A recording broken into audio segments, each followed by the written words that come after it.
Now, and will continue to pay without this Health Care Reform Act. More for less coverage. And our elected representative, Paul Brown, wants to keep it that way.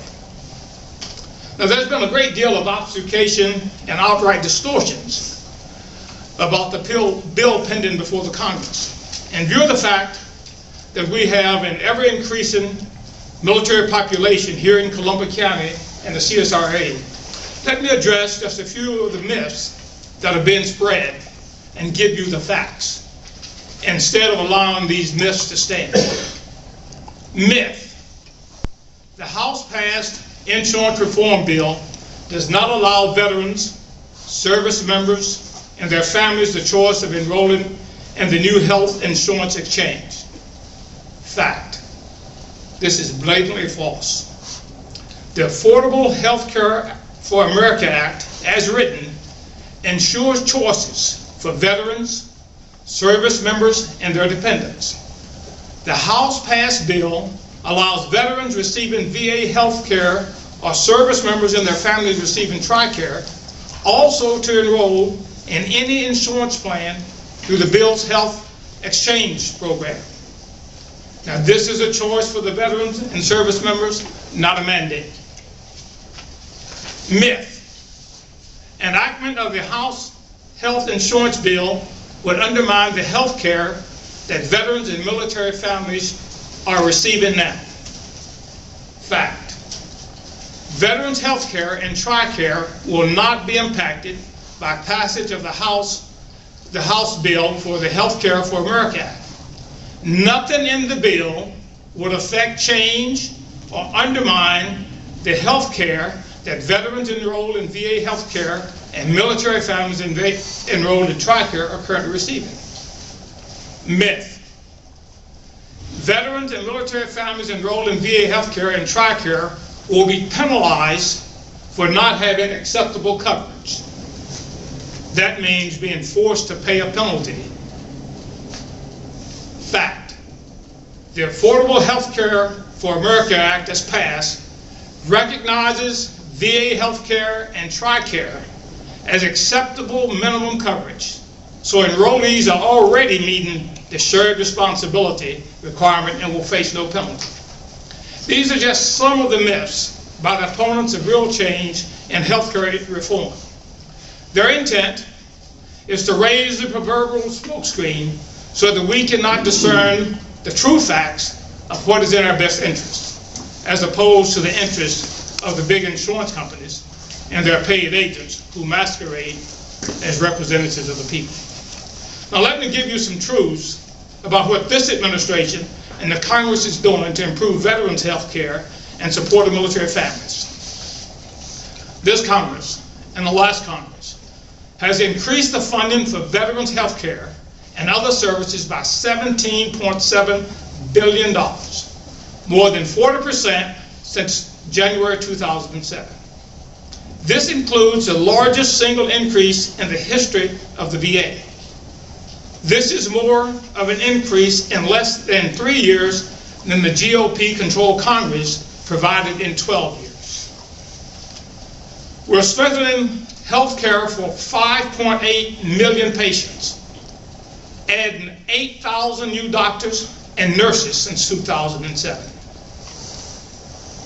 The Veterans Administration's budget this year was hailed by the American Legion because it increases nearly 12% in the President's budget, more than 12% that has been increased by what the President expected. It expands mental health screening and treatment.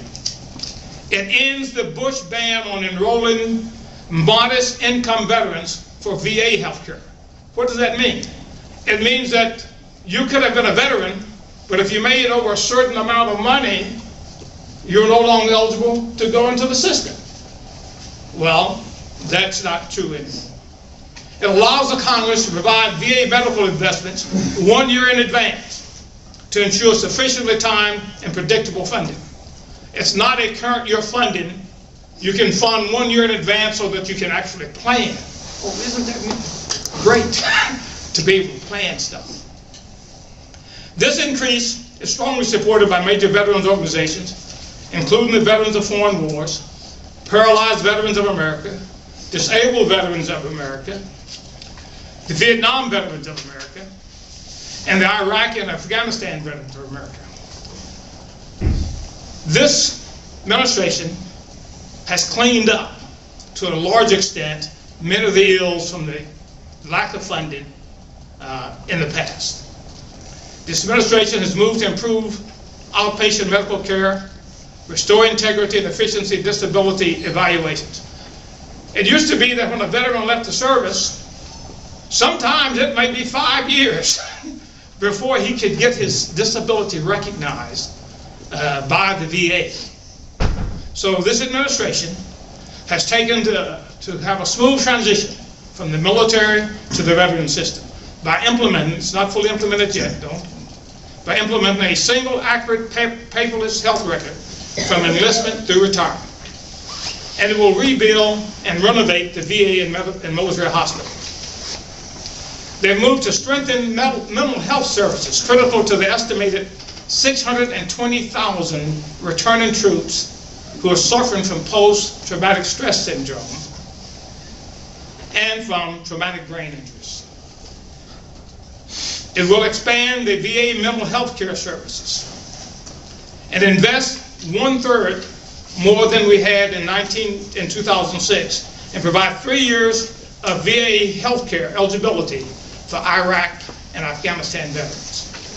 Not just let them go on the street, but 3 years of coverage.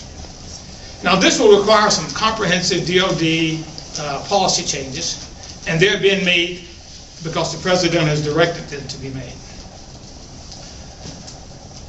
This administration has also repealed, there was a plan by the Bush administration to increase the TRICARE and Veterans Health Care fee. That has been nullified. No increase in that. Improve benefits to troops and military families.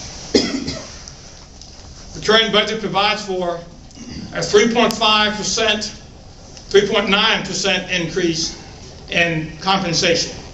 It's larger than the Bush budget in both years of 2008-2009. Retroactively, it will provide more than 170,000 service members and veterans $500 for every month they were forced to serve under stop loss. What does that mean?